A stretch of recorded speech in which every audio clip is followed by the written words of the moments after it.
17, 1943, England.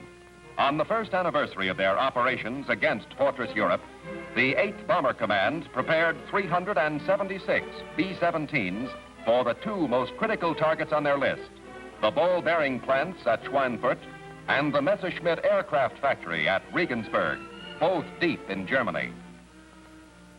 What an anniversary. Just a year ago, we flew that first mission to Rouen. 12 B-17s flying 56 miles to target. Now we were taking 376 fortresses 500 miles into Germany. Never had we prepared for so rough a mission. In 1943, the AAF was still growing up. The Luftwaffe had already reached its peak. But our boys taking their battle folders knew it.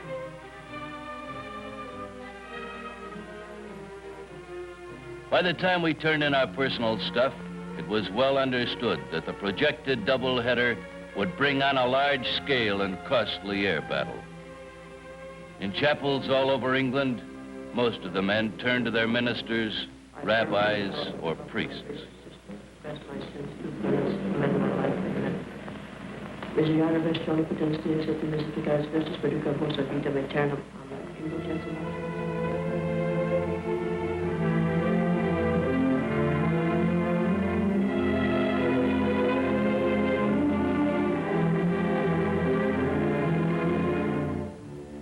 Getting into the trucks, we didn't dream that August 17th was being written into air history.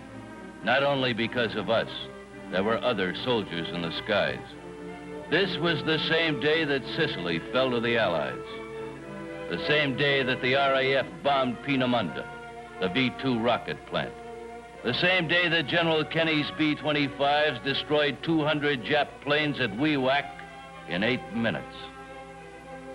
And this day, our double mission involved the deepest penetration ever attempted into Germany, and the largest bomber force to be dispatched to date. We knew that as we went further into Germany, we'd hurt her more.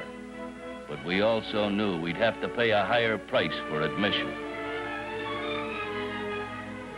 And now the last briefing as the pilots rechecked the details of the mission with their crews. Individuals no longer existed. We were now 10-man teams, and on our teamwork would depend our success and perhaps our lives. Action against Schweinfurt got underway. The Regensburg task forces had just hit their target.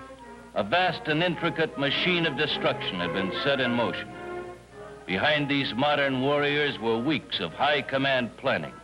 Now crewmen took care of routine duties. Ahead of us were 4 hours of rugged action. Our guns were going to be especially important today. At the briefing, they told us we'd have help from short-range fighters and 8 air support mediums. The fighters were supposed to take us about halfway. The mediums were to bomb diversionary targets. But for the worst part of the trip, we'd be on our own. Finally, after a few hours delay due to bad weather, 2,300 men counted the seconds.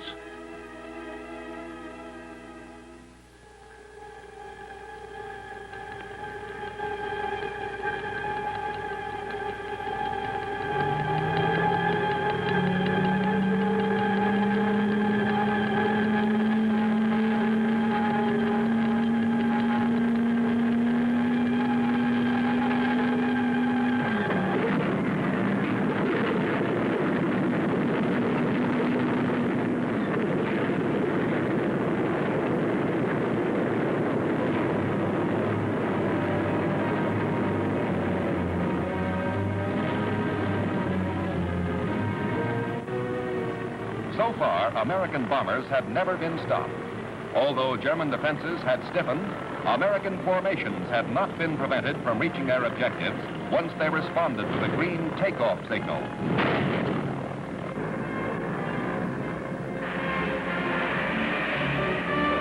As always, each thundering drum was an epic of suspense until 30 tons of bombs, plane, and men were lifted from the earth.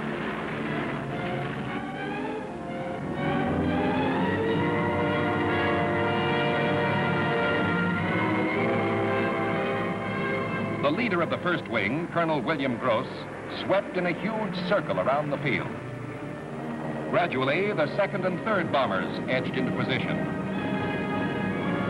The sky quickly filled with stately fortresses sliding through space. But as soon as they got into formation over the British fields, they were picked up by German radar. Across the channel, the tentacles of the enemy's locator system, having touched the flying fortresses, now pinpointed them in space. Luftwaffe experts accurately plotted the American course, altitude, and speed, and promptly informed their fighter control. Immediately at dozens of Nazi aerodromes from as far north as Denmark to down around Paris, German fighter units began to send up everything they had.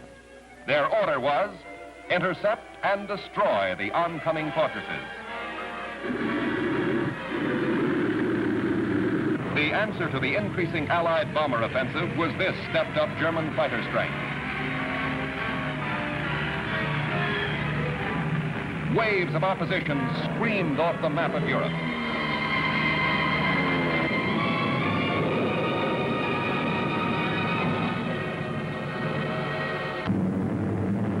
In spite of the Luftwaffe, Allied planners selected our targets according to Allied Air Force priorities. That's why, merely 3 hours after the 4th Bomb Wing had paralyzed the Nazis' Messerschmitt factory at Regensburg, we in the 1st Bomb Wing were on our way to strike Schweinfurt in the face of an aroused enemy. As we began to run into flak, our gunners could feel the entire German Air Force warming up. Flying in enemy territory, we felt like goldfish in a bowl, waiting for the attack.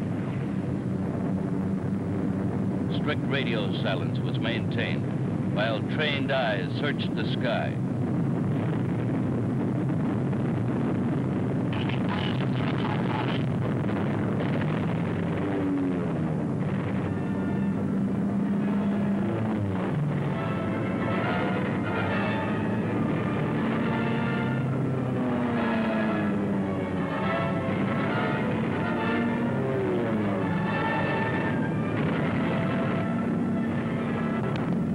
Luftwaffe unleashed every trick. The B-17 suffered the most savage blows since the war began.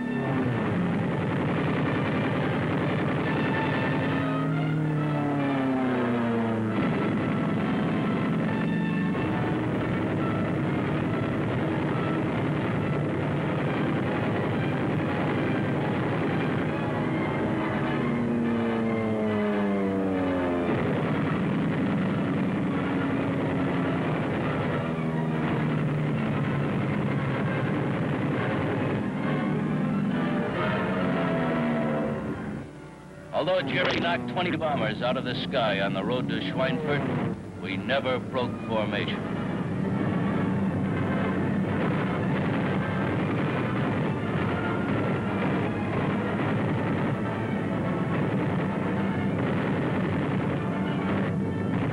Despite the ferocity of the attack, which extended all the way to and from the target, we pressed forward. Our guns kept burning the enemy out of the sky.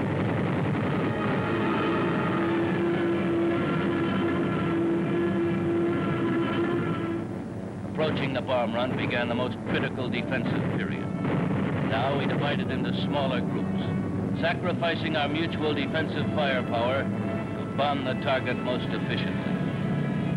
The crucial moment, the moment around which the entire mission revolved, was now in the steady hands of our bombardiers. Each bomber was now committed. No more evasive action until bombs away. At this time, the formations were most vulnerable to attack. It didn't matter. We had a job to do on Schweinfurt. We had 400 tons of high explosives to deliver.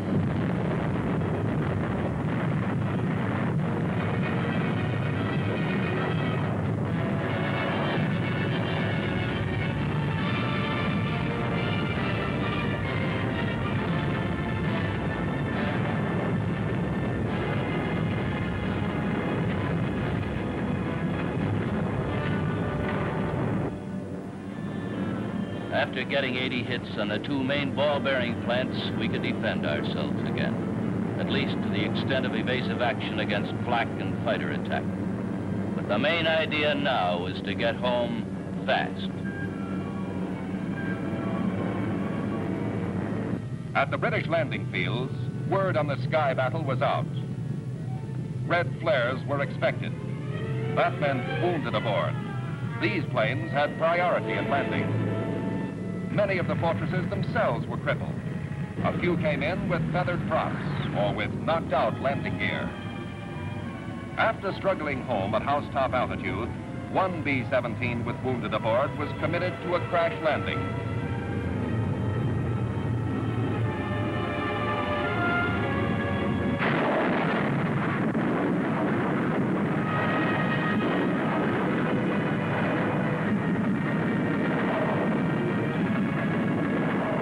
The name of the ship was My Prayer.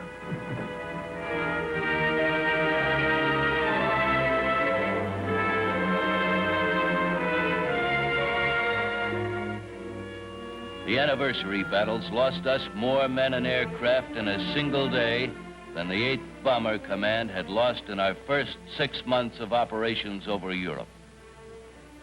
We who carried the war 500 miles to the enemy's industrial heart knew better than anyone how expensive it was.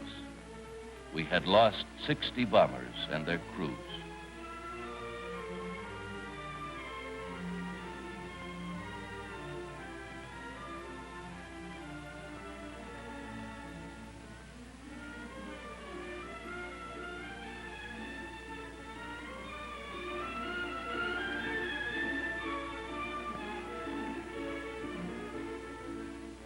What happened this 17th day of August, year 1943, was a testament to American men with modern weapons and a very old idea, fighting for freedom.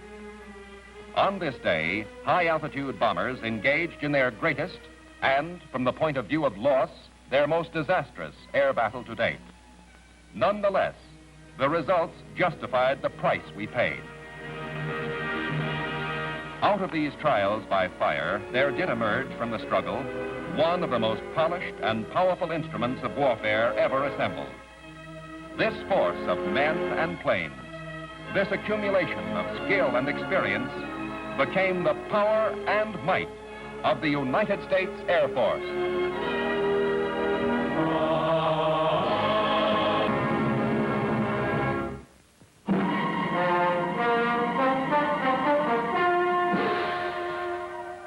October 9, 1943, England, 8th Air Force Bomber Command. Inside the operations war room, nerve center of the vast organization which was directing daily attacks against target Germany, the commanding general staff stood ready. Like the bombers on nearby fields, they waited for General Fred Anderson's briefing. Time for decision was at hand. Tomorrow's targets were about to be selected. The general relied on a mountain of information from his intelligence and weather experts. What's the weather prospect today, Major? It looks like most of Germany will be pretty good, sir. But we have a warm front approaching from down here, which we do not expect to affect the bases until late in the evening. How's the weather at Anklam? At Anklam, sir, we expect 2 to 5 tenths of low cloud and small amounts of middle and high cloud above 18,000 feet. Visibility 6 to 8 miles. How about Marienburg? At Marienburg, 2 to 4 tenths of low cloud, little or no middle or high cloud, visibility 6 to 8 miles. What will it be at Danzig and Gdynia? At Danzig and Gdynia, sir, 2 to 5 tenths of low cloud, 2 to 4 tenths of high cloud above 23,000 feet. Visibility in there about 5 miles. Give me the map of Anklam and the picture of the aircraft factory there. Yes, sir.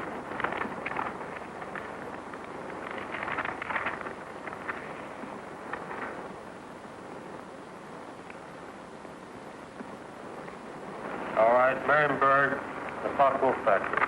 Yes, sir.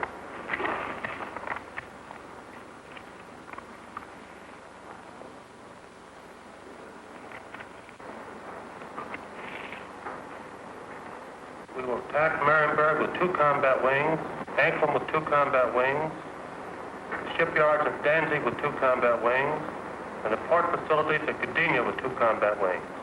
That will require a maximum effort. Maximum effort. This field order was flashed to 150,000 men and 600 aircraft. The mighty 8th Air Force was alerted.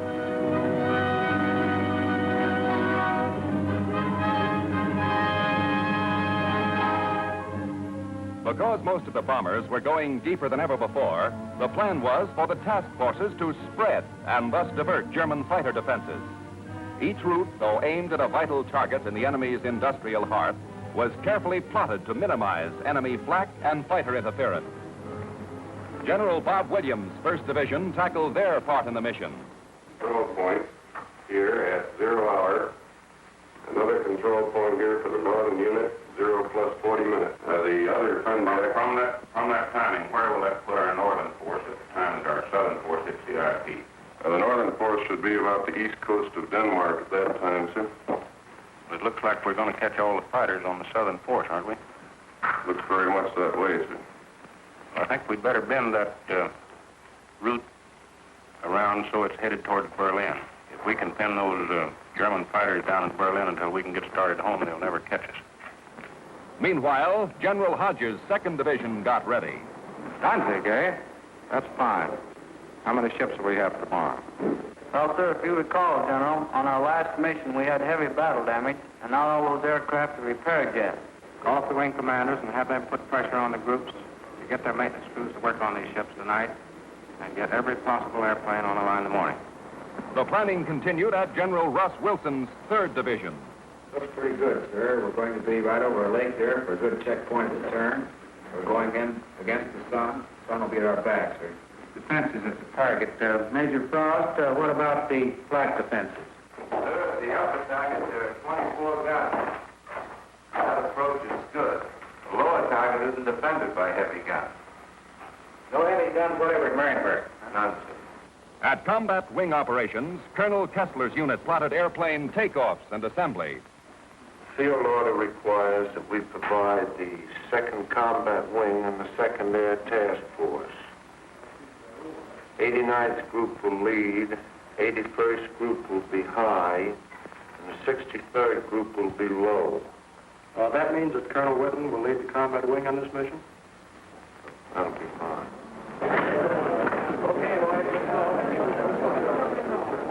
Planning was turned into action. Pilots came for the word in the briefing rooms.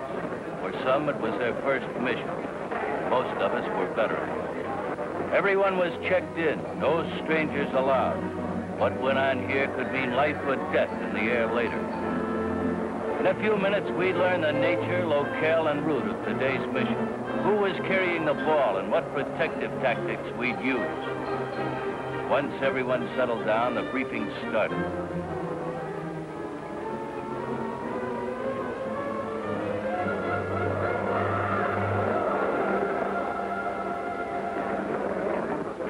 The target for today is Anklam. Specifically, you are to destroy the Arado factory. This group is leading a formation to Marienburg today. The 80th will be high group and the 764th will be low group. Commanding General of Bomber Command asked us to put out a special effort today, so let's give it to him. The group COs always had a few words. Men, the going's going to be rough. You're going to have to throw your necks in there and stay in there and pitch every minute. Now, gentlemen, this is the type of target you don't want to have to go back after the second time. Remember that your biggest enemy is still the single-engine fighter plane. Now, you bombardiers, take your time in going in on your releases. Now, if you get in any trouble up in this area, remember you can always board Sweden. Get on, it's an easy country. And it's close over there. Could be rough. Don't think it'll be too bad. And whether it's easy or rough, I'll be sitting out in front, taking the whole works in. It was quite a show. After 3 hours, we had penetrated deep into Germany. And so far, our tactics had paid off. We were getting through. Our liberators and fortresses followed the timetable of our flight plan in tight formations. As we approached our target, some of the Germans intercepted.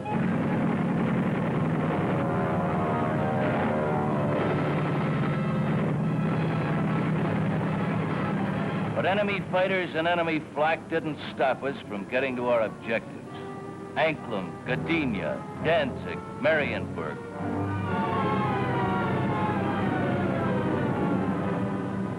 All work in these German war plants came to a sudden and violent stop.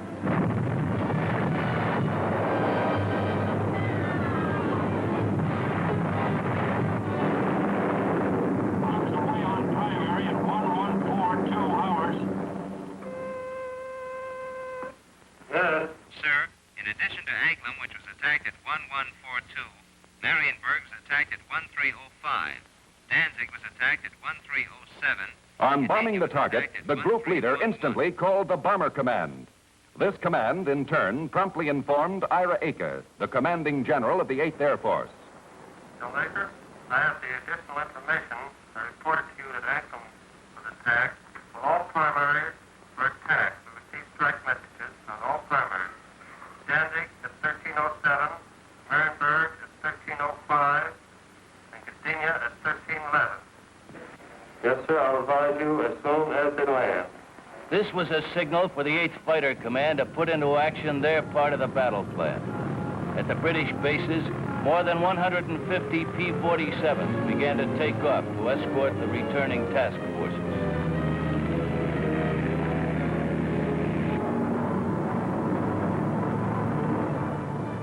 The Thunderbolts joined up with the bombers north of Holland. Immediately, enemy fighter activity ceased. From now on, it was a milk run.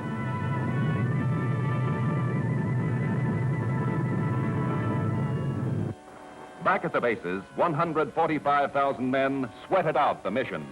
All over the field, at dispersal areas, the control tower, the Red Cross, everyone wondered how many would return.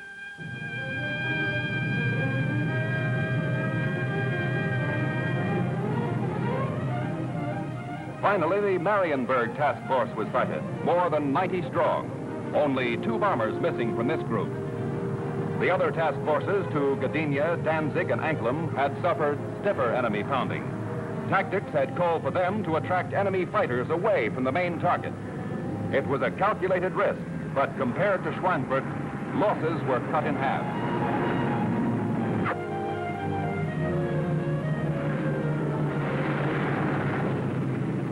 One by one, the bombers set down. At long last, the flyers had returned home.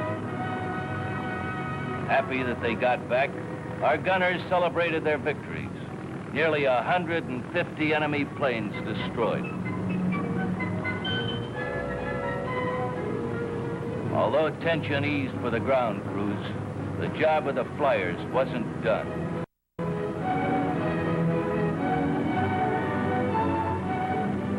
Before the airmen could rest, they were rushed to interrogation while their impressions and memories were still fresh. Every bit of information was needed for future planning.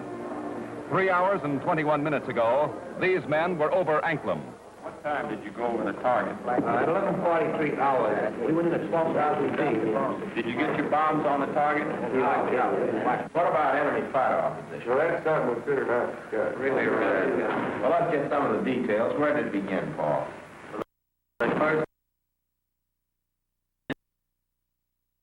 And how long did the attack continue? They stayed with us to the target and until 1327. Then at 1345, we had another group attack and stayed until 1405. We had a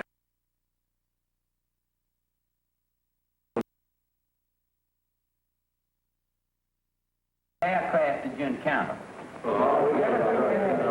Well, from what I could see from the tail, they threw the book at us. FW-190s, ME-109s, 110s, 210s, Dorniers, even JU-87s. Up in the air, and the other one went down in flames. Were any other guns firing at these planes? No, sir.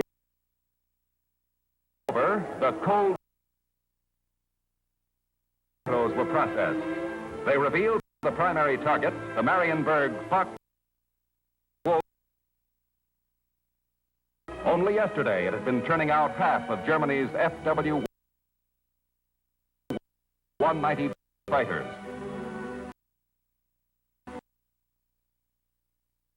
The finest example of precision bombing on record up to this time.